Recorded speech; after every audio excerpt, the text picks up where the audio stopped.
There are, of course, some very strong ties between our two great nations. More than 180,000 Spaniards live in the UK, and 2 million visit the UK each year. 19 million Brits visited Spain last year, and around 300,000 have made their home in the UK.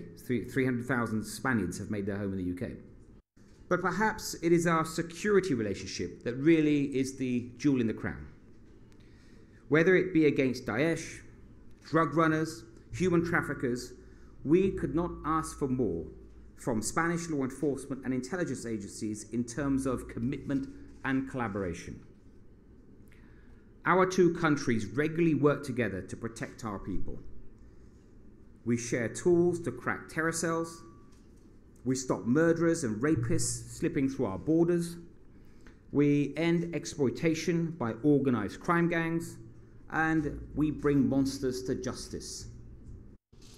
For example, in the last 5 years, the UK arrested over 200 people on behalf of Spain, and the Spanish authorities have arrested over 180 on our behalf. These are just some of the examples of the collaborative security work that is going on every single day. In all areas, from counter-terrorism to serious organized crime, we are working together to keep our citizens safe. That is in both of our interests.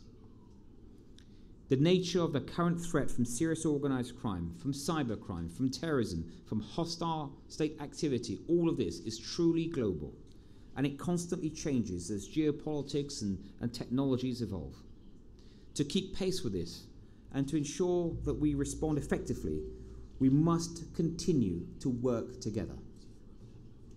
Criminals who seek to harm our citizens, exploit vulnerable people, damage our economies and challenge our values are finding new ways to do so, regardless of borders and regardless of geography.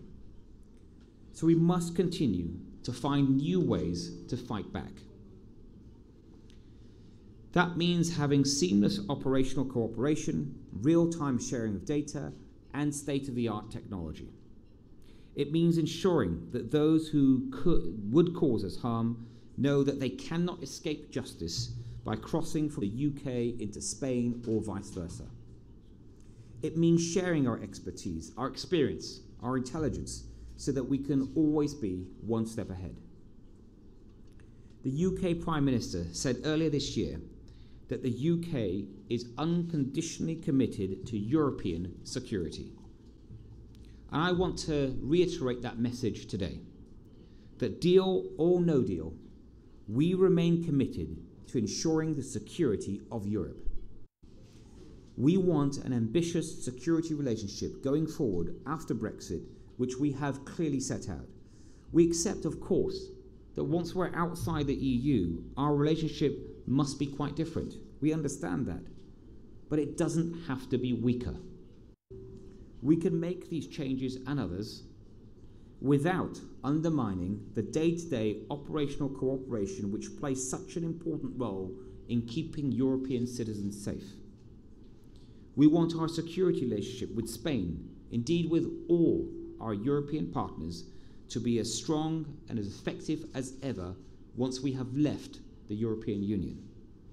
That's why the UK government has proposed a comprehensive treaty between the UK and the European Union, which will allow security cooperation to continue and for lives to continue to be saved.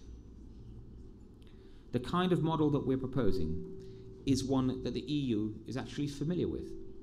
It's relatively simple, but we need the political will to help make this happen. The alternative, which would be to abandon the EU cooperation tools, would lead to a damaging reduction in our ability to work together despite our very best efforts. While we have some initial conversations with the Commission, we now need it to go further and faster to help make sure that all our citizens stay safe and that crooks cannot prosper.